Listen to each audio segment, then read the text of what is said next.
Okay, let's get started tonight. It's my pleasure to introduce Brian Lynch, who's a consultant with Eli Lilly, and his area is in threat intelligence. He's part of a team there that works on that. He's been with the company for 16 years, and he's held various roles within security, including manufacturing security, vulnerability management, threat management, and most recently threat intelligence, where he works today. He has a bachelor's degree in management information systems and a master's in information communication sciences. And he is certified in a number of different ways, and he's going to share his experiences with us and Eli Lilly on threat intelligence. All right. Thank you. And I assume, is this on? Projecting? You should be good. All right. Well, thanks for having me, guys. As he said, he kind of did my intro for me. From the slides, we're going to talk through. This is a talk I gave at the NHISAC, which stands for National Healthcare ISAC, back in November, so just a couple months ago. Tried to modify it a little bit, so I'll be ad-libbing a little in the middle of this. But for the most part, what I hope you're going to get out of here, we'll get to agenda slide in a minute, but is that you'll walk away not only understanding a little bit about what threat intelligence is, but kind of seeing how it's implemented in a company. So, we could go to Google and look up different things about threat intelligence, but hopefully you'll walk away with what it kind of looks like being implemented at a large company. So that being said, he introduced me a little bit. He already mentioned I'm 16 years at Lilly. My husband, married for 15 years. I got an 11-year-old son. He's a baseball coach. Love to exercise and work out, and love the Lord for 15 years, and I'm a high school youth group leader, so I'm happy to be on campus. So I'm going to go visit a few of my students that have come up here to be at school at Purdue. So, and then ways to get a hold of me, the best way is definitely my email. I have the Twitter handle. I don't use it nearly as often as I should, and it could look kind of conceited to be risk master in the field of information security, but I can assure you that what that really is around the board game risk, if you guys have heard that. And me and my family play that a lot, and they get beat a lot, so that's where that comes from. So I mentioned the agenda. We're just going to kind of go through the creation of our TI team around people, process, technology, what the future looks like, and hopefully leave plenty of time for questions and answers. You'll see the Wild E Coyote and the Roadrunner up there, and then also the threat intelligence lifecycle in there. And so that is, I thought this was pretty applicable because if you know the Roadrunner or know the Coyote, he's always trying to get the Roadrunner. Really never ever catches him. He's always having to retool, replan, and keep trying to execute, right? And so threat intelligence is not a lot different. It's never ending, right? There's always changes in adversaries and whatnot. So that's the theme of the slides. And then, as always, when I do these views are my own and not necessarily of my company. And this was, again, the NHISAC's audience, but not necessarily a super technical presentation. And that's where the Coyote leaving the screen was for all the super technical people to leave so they wouldn't pepper me with a bunch of questions and make me feel stupid. So jumping into it. Before I talk about threat intelligence, I'll tell you where I came from and what Lilly looked like before we did that. Or actually, I jumped ahead. I skipped the first bullet of my slide. This is one I added, so sorry. So threat intelligence. What is threat intelligence? I thought I would do a definition of that. And so what we believe that to be is analyzed information about hostile intent, capability, and opportunity of an adversary. So it's very much focused on the human and not focused on vulnerabilities. So we have a vulnerability management department too, and a lot of times threat intelligence and vulnerability management can get mixed up. And really, vulnerabilities are a way that adversaries can use and exploit threats, but vulnerabilities by themselves are not threats. So that's kind of what we deem to be threat intelligence. And so now we'll go into, so prior to having a threat intelligence program at Lilly, we had what we would call our incident response team, our SOC, Security Operations Center, and as a part of that, there was a threat management function, and myself and one other colleague who's now on the threat intelligence team, we were that function, and we had several different roles in there. We were kind of the in-between between our Tier 1 folks that were eyes on glass looking at incidents, and they would send stuff to us they thought were incidents, but we would make sure we really thought they were, kind of weed out the false positives before we push them up. we also had to manage the vendor, and we had to do SLAs and metrics and different things like that. And so I tell you all that to say we were supposed to do threat intelligence in that role. It was one of our titles, but a lot of times at big companies, you have a whole bunch of stuff to do, and you just got to prioritize. And so threat intelligence just kept getting prioritized to the bottom, and we just didn't do it. So we got to the point where we really need a dedicated team, and so that's around the third piece on my slides here, which is why do you need a dedicated team? And so these are some of the reasons. Very much threat intelligence is external visibility, what's going on outside of your company trying to come in, what's attacking your company, what's attacking your sector like pharma or healthcare. We wanted to understand the threat better. What threats are there to us? We didn't really understand who might be interested in attacking us. We wanted to get to an intelligence-driven model for security and wanted threat intelligence to play a role into that. And a couple of the other bullet points on there around IOCs and understanding APTs, advanced persistent threats, and things like that. So I mentioned that the threat management's goal was to really weed out false positives, really, and make sure we put good things up there. So kind of the primary, if I had to sum it up, the primary purpose of TI is we're trying to inform our business of threats and risks around our business. So that's kind of how I would sum up all those bullet points. And then this is where I've thrown in a few extra things. Yeah, go ahead. I do have a question. Given that there's always vulnerability. Go ahead and use your microphone, please, if you can. I am. Given that there's always vulnerabilities, do your efforts allow you to say, given the threats, these are the vulnerabilities we should take care of first? Absolutely, yes. Great question. That is very much one of the things. So it's back to that risk-driven, intelligence-driven program. So for the vulnerability side, if we find a very critical threat out there that's exploiting a vulnerability to make that threat be realized, yes, our vulnerability team can add that to, they have a kind of a top 10 scanning list, and they can add that to their list. Feel free. So when you look at the Verizon threat reports, can you please use your microphone? Okay, the light's on. So when you use your threat intelligence, does it help you shorten the time to discovery?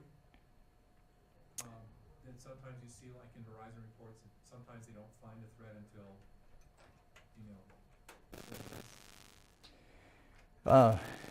that is a much tougher question, also a good one.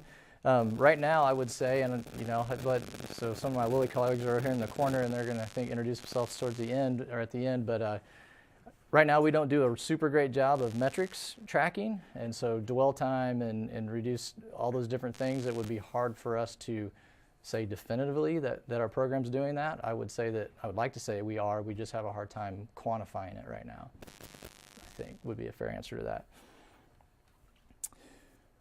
Let's see. So a couple things I wanted to throw in here on this, what I think makes threat intelligence valuable to a company.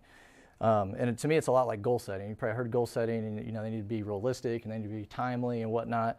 And so what I found and what I believe is they need to be accurate and timely and relevant, tailored to your audience, to our organization, to our industry. Predictive. That's a big part of threat intelligence. We get asked a lot, right? How does this threat affect us? Where could it affect us? Why would they go use this threat? And so predictive and then actionable. So those are some of the things I think are valuable threat intelligence characteristics. And then an important thing for a threat intelligence program to do is to show value. And sometimes that's hard because I think of threat intelligence kind of like insurance, right? And so it's kind of timely because I just got my year-end report from my credit card statement where I put a lot of my stuff, and I saw that I spent $3,300 on insurance this year, which was like, wow. Having a hard time finding the value in that. But that's where threat intel comes in there too, is that we got to be able to find that, show that value. Some of that's in the metrics that I said we're going to get to. So 4 things I put down that I think show value of a threat intel program, which is to produce intel products for a wide variety of people, including your executives. Using your intel to drive your project portfolio, so help prioritize which projects are more important than others. So you mentioned vulnerabilities, but you can also do projects, right? What tool needs to be implemented more quickly because of the threats we're seeing. I had to decrease dwell time metrics and other metrics, to your question, and then cost avoidance. And so that one's huge because it's hard to communicate that, but for us, so take NotPetya, for instance, and you guys have probably read when Merck got hit with that, right? They're a fellow pharmaceutical company with us, and I think they've reported somewhere in the neighborhood of $400 million loss, right? And then also, I cannot ever say their name right, so I'll just say the shipping company that got hit as well. They were like $350 million lost. And so being able to communicate that, hey, that was an attack very much that could have hit us, and it didn't through some of our efforts, our tools. So that's how we can demonstrate some value out of TI and security as a whole, really. So moving on, so we're going to talk a little bit on this slide about how we got to a TI program, and then we're going to talk about people, process, technology. And so again, I would just highlight, you guys have probably heard through undergrad and whatnot, when you get into a company, management sponsorship is key, right? You got to have sponsorship to really drive anything across the company. And so creating a TI program was no different. And so our CISO saw the value with some of the stuff I already talked about. We needed a TI program. She didn't really have the expertise to build it, and we didn't really have it inside. So what we did was we went out and we hired a pretty high-level person from another company that reported directly to our CISO who had threat intelligence experience and came in with that mindset to build it. And then, of course, we had to show that value pretty fast, right? So we started producing intel reports was what we could do right away to start showing that value, to keep that management sponsorship, to kind of to grow the team. And then I guess I would just say what we did, because it could be hard to get to a point where you're ever like, we're ready for threat intelligence, we're 100% ready. So we went at it at risk, is what we like to call it, and we started doing threat intelligence before even having a team ready, really. So we lifted and shifted. I mentioned myself and another colleague that was in threat management. We just basically moved over and started doing threat intelligence. And we're going to talk about that more, I think, on the next slide. So the build out of the team and the people piece. So the coyote here, he's looking a little dazed and confused because and that's pretty much how my colleague and I felt, because you got all this stuff. You got executive briefs, and you got attacker TTPs and sharing of threat intelligence and all these different things coming at you. How are you going to hunt? And all these things that make up TI. And you got two Lilly people that got a lot of experience at Lilly and kind of know our environment, but they don't know how to do TI. So what we did, and I think it was a great resource mix for us, is that we went out and hired two external people out and brought them in that had TI experience. One of them came from a whole different industry sector than us, so brought a different skew to us, a perspective to us in pharmaceutical. And another guy we got out of the Army, and that's what he did full-time, was threat intelligence from an Army standpoint. And so those two guys coming in was really helpful. And so as you guys can imagine, if we had 4 Lilly people trying to do this, just learn threat intelligence, that would have been much slower. And if we had 4 external people that knew a bunch about threat intelligence but couldn't apply it to the Lilly environment and what systems and tools and procedures we had in place, that would have been a lot harder to put in place. So I think that resource mix was really good. And then other things we're doing around people, not only in threat intelligence but in security altogether, is that we let all of our people go to a training every year. We're a big SANS shop, so SANS training, and so we do a training every year and get certified if we choose in that. We also get to go to a conference or more usually in that, because a lot of times the conferences like NHISAC are pretty cheap, and so they don't really cost too much to go to. We're celebrating a lot of times at Lilly and big companies, certifications kind of go by the wayside, but in security we're really celebrating that and rewarding and recognizing people when they get new certs. And we do several things where we try to get in front of people and share. So kind of like this, we do it internal. We have some quarterly sessions and monthly sessions where we can come and present stuff that we've learned at conferences. So that's some of what we've done around the people side. So we'll move on to the process, and this is a very busy slide, and I'm going to touch on pieces of this throughout this. Got a lot of notes behind the scene here. But over on the left-hand side, it's the same things: threat intelligence feeds and sources and threat hunting and all those things you got to do as a threat analyst. And then everything on the right is all of your outputs, except for the legal privacy partnership. So you got some other factors in your company that you have to weigh in when it comes to doing threat intelligence, and then you got all the rest: who you're going to report to, what kind of reports you're going to do, how you're going to share. So this is kind of walking you through that slide. So when we first started doing this, I mentioned we needed to provide some value. So we started doing reporting, and there's different types of reporting in threat intelligence. So you can have a flash report. So WannaCry and NotPetya were one of those, right? So when those came through, those were very big deals, and we had to start working on those immediately, and we needed to inform our org of what was going on. So those are flash reports, need to get out very quickly. We also have RFIs, requests for informations, reports, and so what those are not urgent requests that people might want to bring into our team, and we can respond to those in due time as it allows, and we get those back out. One of the main products we do is a weekly threat intel report that goes out to our whole security team and a little bit broader audience at this point. And it's basically the TI team taking all the threats over the last week, trying to get to 6 to 10 that are most applicable that we think the company needs to know about, and we send that out with some analysis and whatnot to drive some action and drive some awareness. And then we also do some quarterly and annually reporting. So quarterly we roll up the top threats for the quarter. Annually can also be end of the year, what were our top threats, but also a predictive report, where when we just went through that exercise for 2018 where we were trying to predict with some help of our intelligence and reading what we think the threats are going to be for this year. So that was our reporting stuff. We also have, again, you get something like WannaCry and NotPetya, we didn't really have a process in place for how we're going to come together as a team and work, because as you can imagine that went across many areas. So our security engineering function, our vulnerability management, and our incident response folks, all these people had to come together. We didn't really have a process. So now we have what we call a proactive threat management process, and that's where we come together and threat intelligence comes in and provides what's the threat? What are the actors doing? Is it actively being exploited in the wild, or is it just proof of concept code, or you provide that. Vulnerability management comes in, we'll give updates on how well patched we are on any known vulnerabilities relating to it. IR will come in and talk through any instances we're seeing in our network and what we're doing about it. Yep, question? I'll speak loudly in case this microphone's not working well. Who makes the call from your threat intelligence in terms of what to patch, and then when you have, for example, your one-year outlook, or to invest going forward? Yeah, sounds like I can hear him. So who makes the call on what to patch? Was that the question? Sorry, summarize. Where does the decision-making take place from a threat intelligence report on what vulnerabilities are going to be patched, what new tools might be purchased given threats that are now coming over the ocean or wherever they come from? Gotcha. Okay.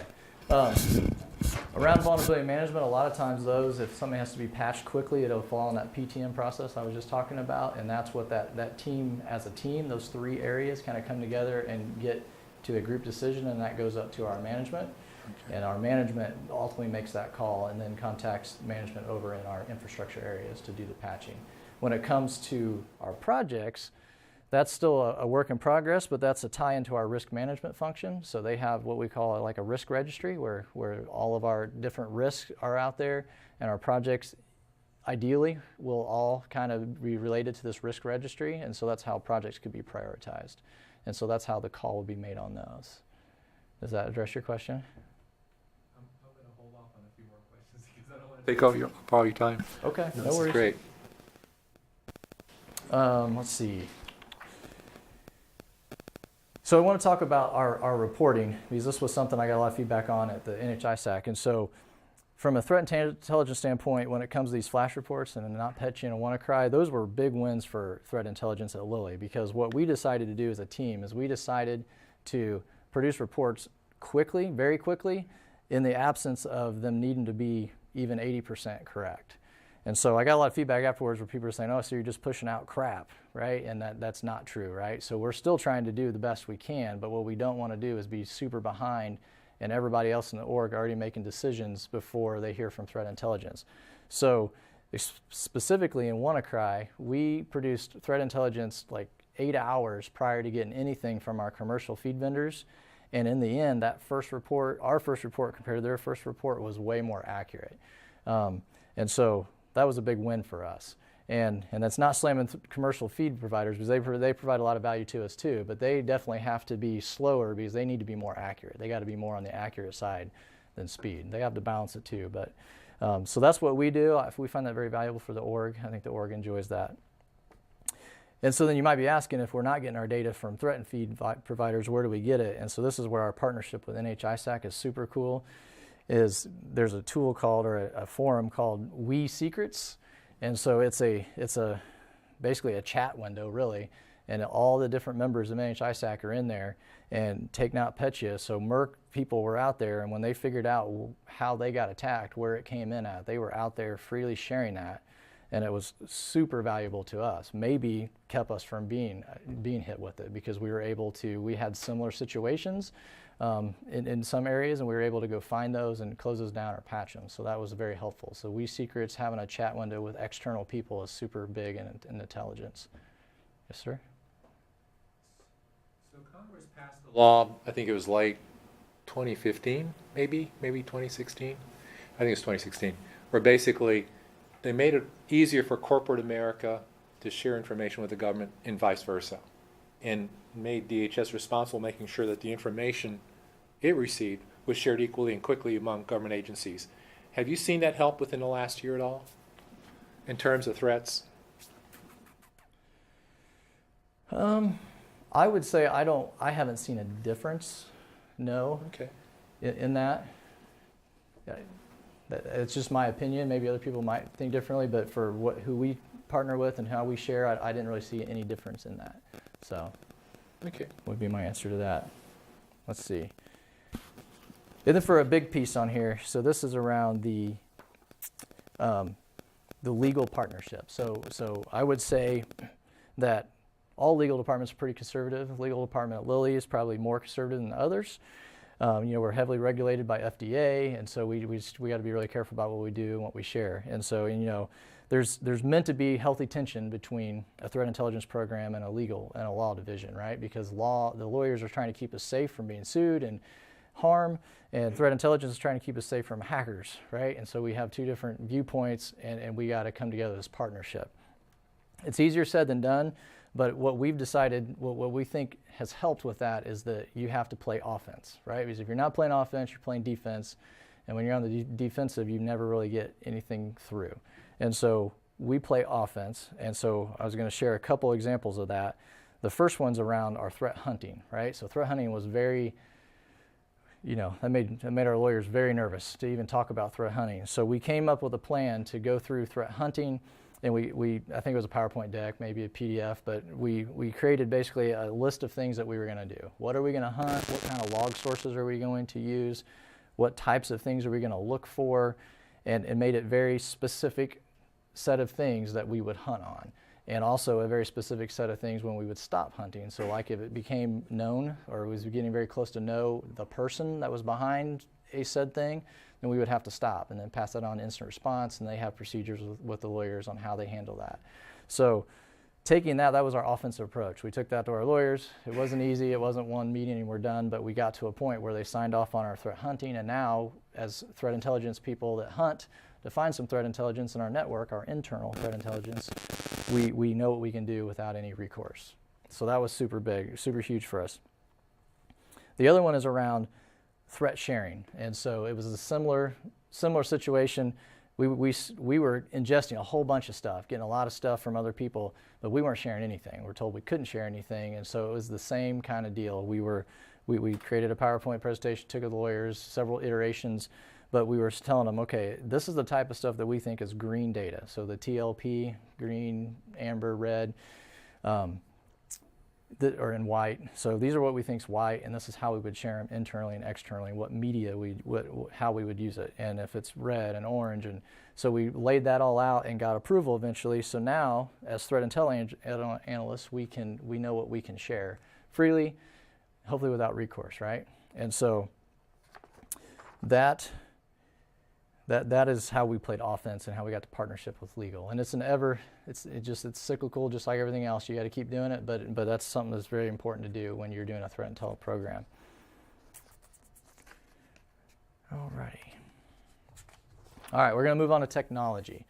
So this picture is just showing if you just throw a bunch of technology at TI, you can become the overwhelmed analyst or the coyote that's blown himself up trying to chase the roadrunner.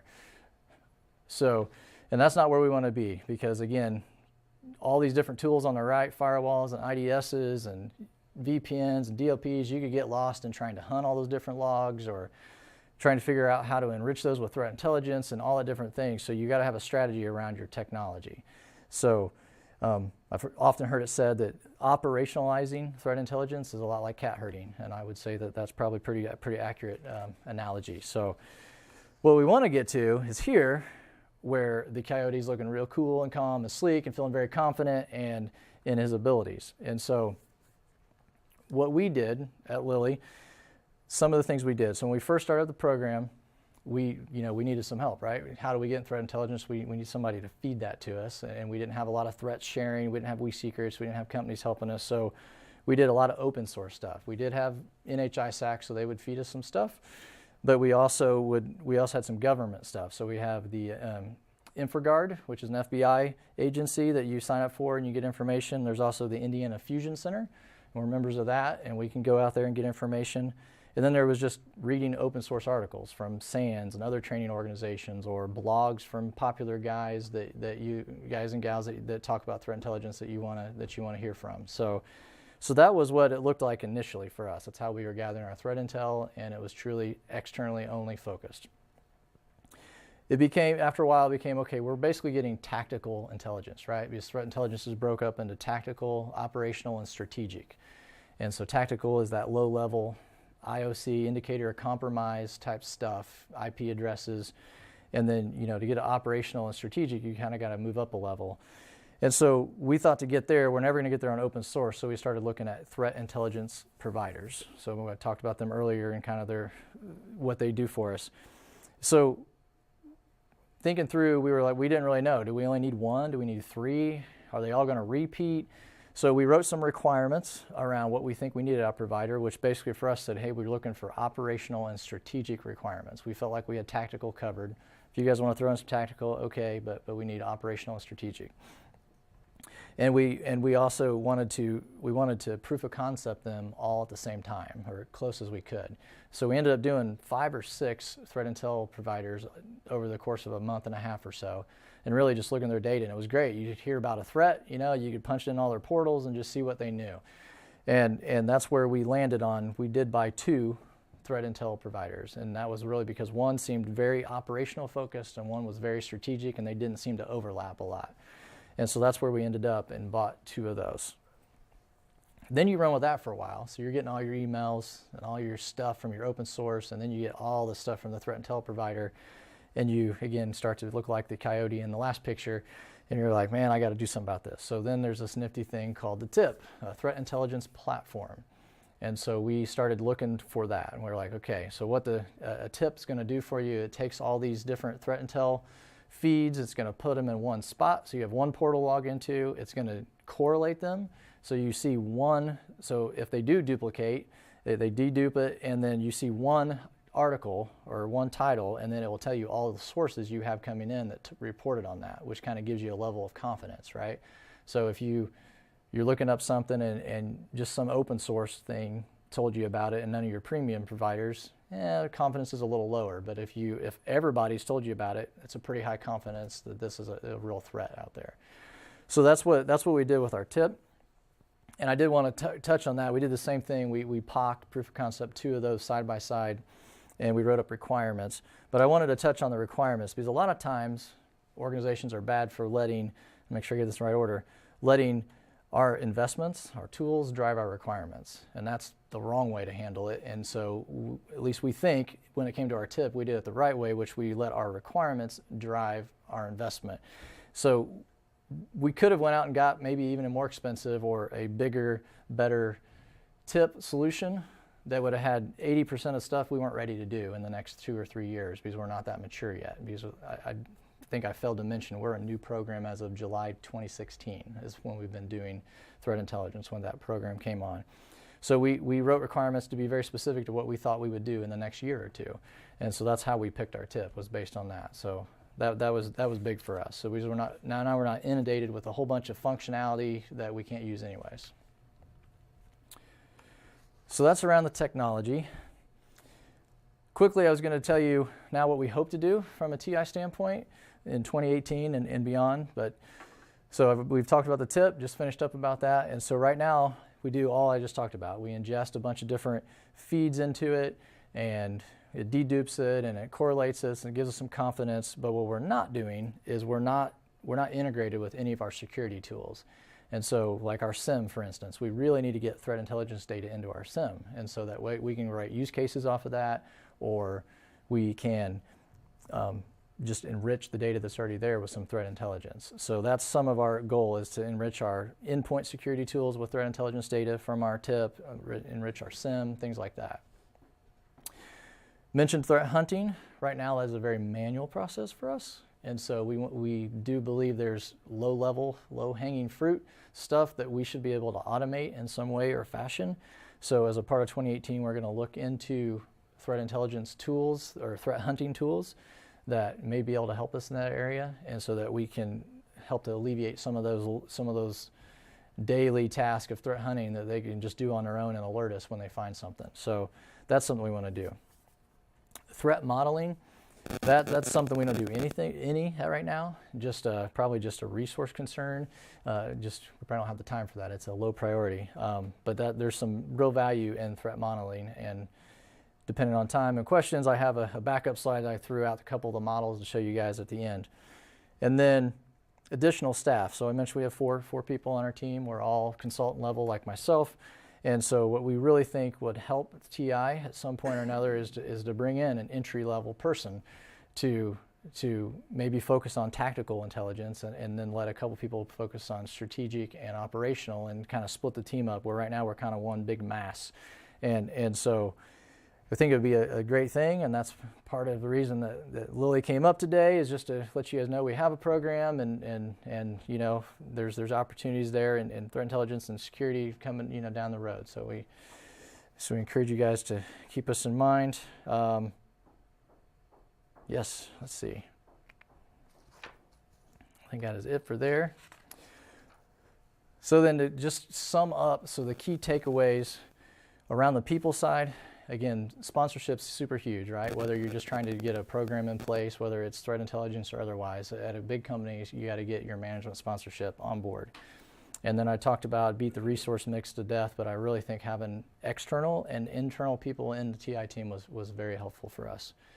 Process, it's important to have processes in place so that you can handle critical threats, and you can distinguish between how you're going to handle a threat, which isn't really an incident, right? Because we have incident processes, and we were using those initially, and that wasn't the right way to do that, because they really weren't incidents to us, but we were just trying to spin up the wheels and get everybody working quickly. So we needed a process that was similar, but yet different enough that it required its own process. So having processes in place around threat intelligence and things that are potential threats. And again, the partnership with legal, playing offense, making sure that you're in lockstep with them, and that you have some way to get approval on what you're going to do, and keep that conversation going. And then around technology, I touched on, again, you know, select a tip based on your maturity level, really let requirements drive all of your investments. And then we definitely organize our threat feeds into tactical, operational, and strategic.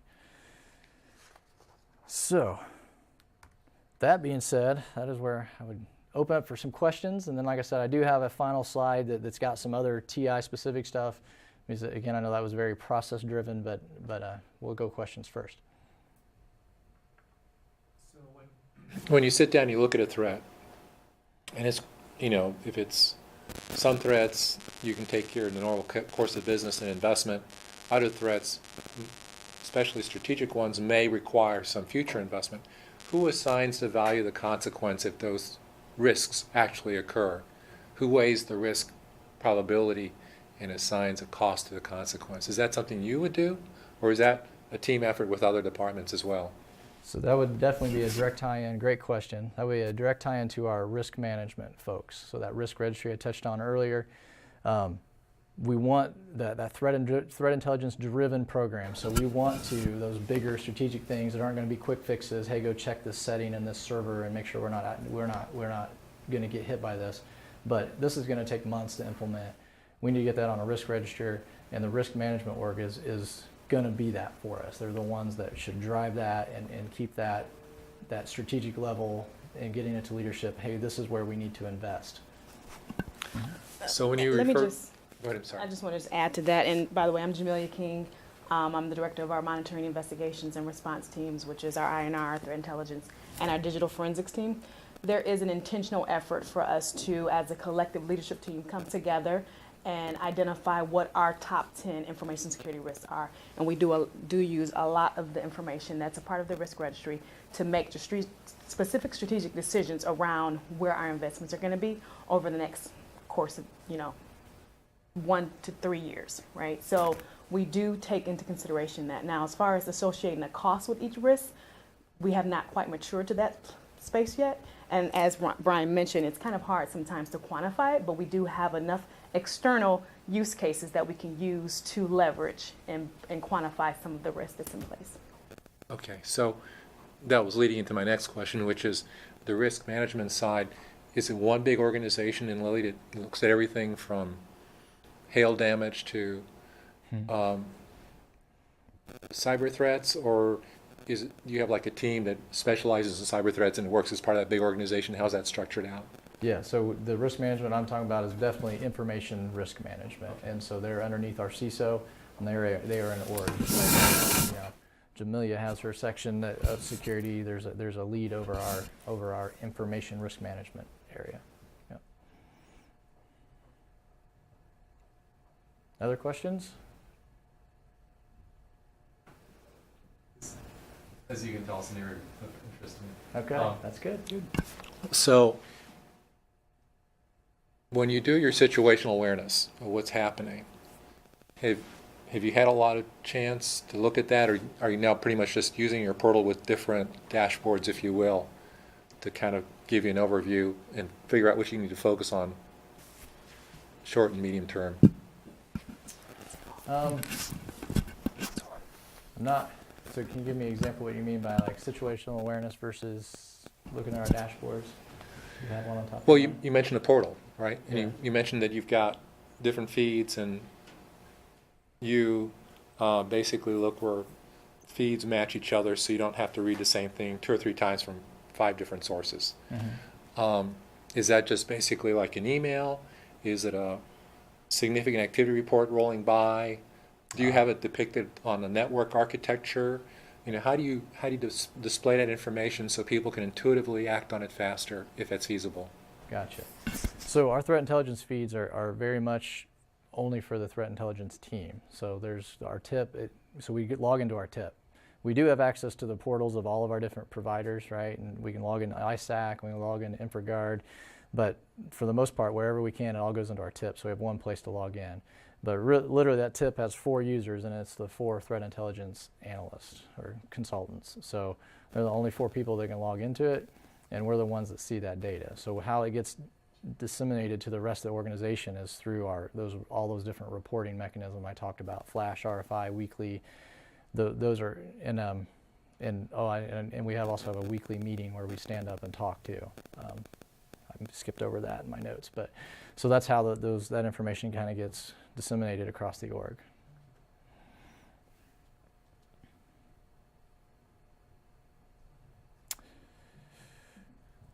Well, quickly, I'll just show you this because again, as I mentioned at the front end of this, this was a presentation I gave to an industry conference, and so this was my attempt to throw up some threat intelligence type stuff to kind of give you an idea of some of the models and different things out there.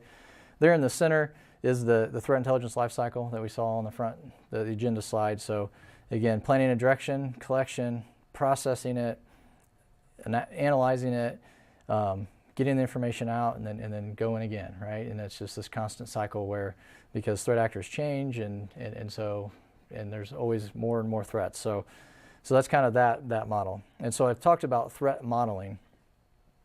And so there's the diamond model, which is what you're going to see in both the top, left, and right is the same thing. And there's also the kill chain. And a lot of times there's a lot of talk about, hey, do you guys use the diamond model or do you use the kill chain?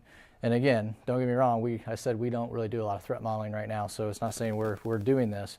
But in my mind, the right way to do this is they're not exclusive. You do both. I mentioned the threat intelligence class we all took last year. That was definitely something we did, and as a matter of fact, they took it even farther and called it a competing hypothesis procedure, which was really complicated.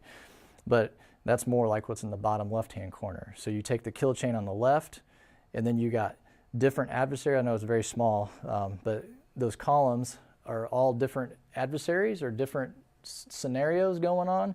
And then the diamond model is in each one of those. So in each one of those, you're following the diamond model. What's my capability? Who's my adversary? What's their capability? What infrastructure are they using? And who are they trying to pwn, right? And you do that diamond model in each phase of the kill chain for each actor or each adversary or each scenario in that competing hypothesis. So it's a very quick thing, but the diamond model specifically, you're looking at focusing on the top left corner, it's basically way you can read that is the adversary deploys a capability over some infrastructure you own, right, or you have, and they do that against a victim, right? So that's what the diamond model does. Adversary to capability via infrastructure to affect a victim. And so that's what the diamond model is there for, is just to model these threats and say, who's my adversary, what are they using, what are their capabilities, and who are they trying to get a hold of. Where the kill chain, and the kill chain, again, it's super small, but the kill chain is reconnaissance, weaponization, delivery, exploitation, installation, command and control, and then actions on objectives. And so basically that's the kind of the life cycle of the bad guy, right? And so at first you might find them and they're just doing a vulnerability scan or an in-map against your organization. That's reconnaissance, right? They're just trying to understand what you have and where they could attack you, right? And then weaponization, that's where they're going to start creating some remote access malwares and creating viruses and worms for you so that they could do that. And then they deliver it to you, pretty self-explanatory, and then you get exploited. And then once you get exploited, a lot of times they're installing something on there so that they can maintain their presence on your network, right? And then that's where the command and control comes in, the next to last piece. And then once they have that, then they start their actions and start doing what they want to do to you. And so that's what's down, again, the left-hand side of that chart on the bottom left is the kill chain. And then the diamond models are in each one. And then each one of those columns are different adversaries or different avenues they're trying to do. Like you could say they're trying to attack port 443, and they're also trying to email phish, and they're also trying so that you could keep track of, and that's how you kind of model threats. And so this was a threat model, threat hunt thing I wanted to share with you guys, a little extra research I did to try to throw in there to provide that college knowledge over process. So. But then after that, that is literally all I have. I go back to my question slide, and then we can be done. Can you go back to that previous slide? Yes, sir. On the pyramid on the right, basically, are you categorizing how tough it is to deal with those different threats, if you will, or potential threats or capabilities? Yes. Thank you. I totally skipped over that. That's called the pyramid of pain. Thank you for pointing that out. That's the pyramid of pain. And so, yes, what that's saying is that's how you can, how hard it is. So to try to get to the TTP level and protect against that and detect against that is super tough, right? And so as you go down, trying to figure out what tools they're going to use and stuff is challenging. Hash values, super easy to detect, super easy to block, super easy to go out and get some IOCs on that. IP addresses, also easy, right? Domain names, a little bit harder, but still pretty simple. So that's what that's representing, is how hard it is to defend against, detect against, how hard it is to go gather data on. So it's called the pyramid of pain. I'm glad you pointed that out. I was like totally right past it. So.